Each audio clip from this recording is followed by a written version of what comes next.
Et pour plus d'explications sur ce sujet, mesdames et messieurs, nous avons le plaisir d'accueillir au bout du fil monsieur l'ambassadeur Medhat El-Miligi, ancien ministre adjoint aux Affaires étrangères. Bonjour. Bonjour, M. Sam. Merci à vous. Alors, Votre Excellence, premièrement, quand on parle de cette décision de la Knesset israélienne, pourquoi la souveraineté israélienne sur la Cisjordanie est-elle un sujet de controverse internationale? Premièrement, je trouve que ce n'est pas vraiment un sujet controverse. Israël a toujours eu l'intention d'annexer la Cisjordanie. Je trouve que la décision de la Knesset israélienne d'annoncer cette annexion constitue une déclaration explicite et sans équivoque de l'intention d'Israël de finaliser la liquidation de la cause palestinienne. Alors, il s'agit alors d'une violation flagrante au droit international, des résolutions de l'ONU qui affirment le droit du peuple palestinien à un État indépendant, avec, comme on le dit toujours, avec Jérusalem-Est pour capitale. Ce qu'on est en train d'observer aujourd'hui n'est pas une simple initiative unilatérale, comme on le pense, mais c'est une escalade dangereuse qui vise à effacer complètement les droits des Palestiniens. Et ça fait une partie de la politique d'épuration ethnique. On doit le citer parce que c'est important, c'est encore un autre crime qui s'ajoute aux crimes de guerre israélienne et les crimes de violation du droit international. Et c'est le refus total de tout droit palestinien, montrant d'une manière claire qu'Israël rejette toute reconnaissance d'un État palestinien sous quelque forme ou non que ce soit. Je pense que le problème le plus sérieux, c'est que on est sûr aujourd'hui que le Conseil de sécurité des Nations Unies n'a absolument aucun pouvoir de dissuasion contre la campagne génocidaire que mène Israël ou contre les annexions illégales des territoires palestiniens. Malgré tous les violations et les appels et même à rendre des comptes, tentatives de faire adopter des résolutions susceptibles ou de sanctionner Israël ont été totalement et systématiquement bloquées par les États-Unis, utilisant leur droit de veto. Ce soutien américain inconditionnel paralyse toute action internationale et encourage Israël à poursuivre sa guerre contre le peuple palestinien avec une impunité totale. Le résultat, certainement comme on le voit, une érosion totale du droit international et du système de la justice mondiale, laissant les Palestiniens sans défense devant une occupation soutenue par l'État le plus puissant de la planète. C'est ce qu'on doit dire. Et dernièrement, on vient d'entendre aussi par M. Witkoff que il a blâmé le Hamas pour le manque d'accord de cessez-le-feu à Gaza. Exactement. Et comme toujours, et ça devient automatique, on va blâmer Hamas en donnant comme excuse que Hamas a demandé de libérer des membres impliqués dans les attaques du 7 octobre 2023 dans le cadre de cet éventuel accord. Alors, on attend une explication claire des autorités qui ne prennent pas de parti, je veux dire pas des États-Unis, pour savoir exactement pourquoi est-ce qu'on est arrivé à cette impasse.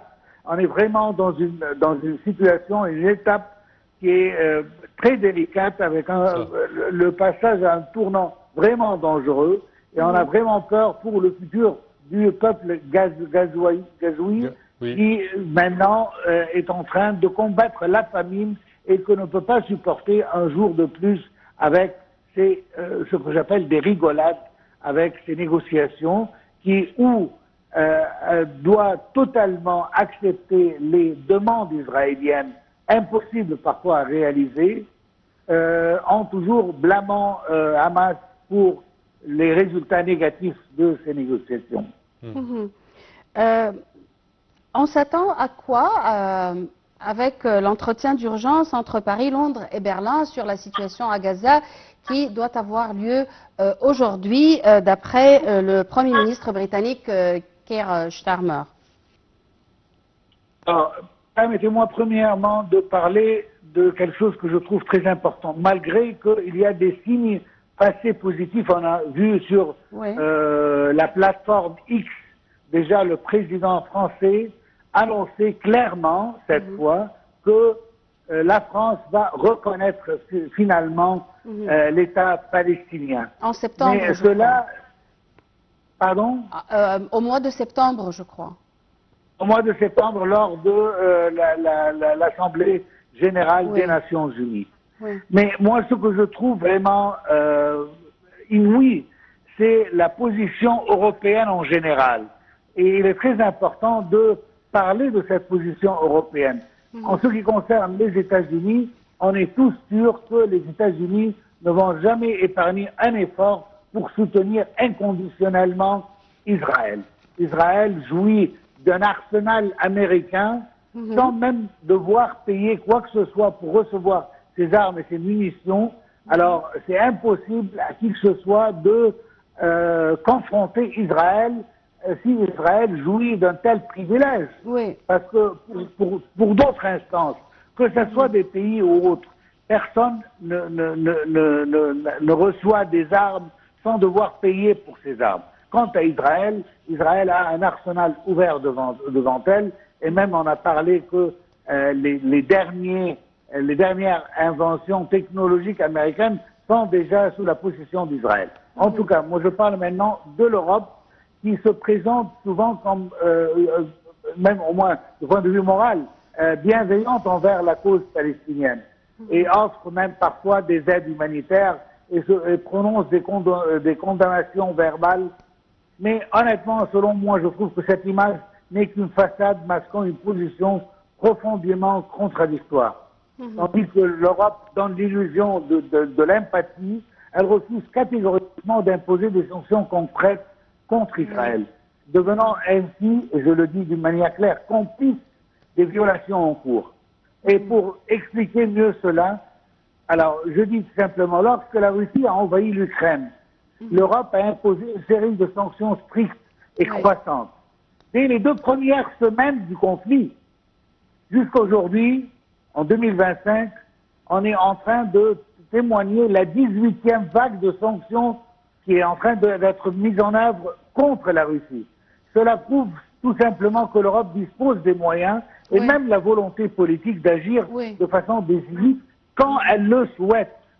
Pourtant, face à Israël, qui continue à violer le droit international et vient de lancer cette annexion dont on parle aujourd'hui, l'Europe n'a imposé aucune sanction prétextant des excuses en cascade pour justifier son inaction complète.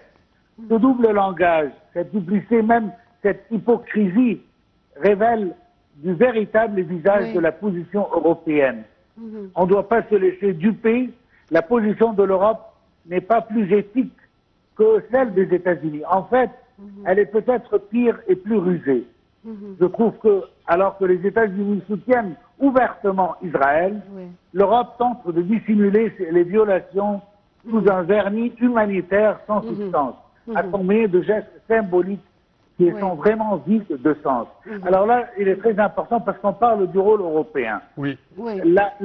La décision française peut-être améliore un peu ce camouflage, mais je parle que l'Europe ne veut pas sanctionner Israël, ne veut pas prendre de mesures claires contre Israël, et ce sont les deux puissances, que ce soit les États-Unis d'un côté ou de l'autre côté de l'Atlantique, l'Europe, les deux sont en train de trouver toujours des prétextes pour laisser le passage libre devant Israël, pour continuer ces crimes de guerre, y inclut le génocide et l'épurage ethnique.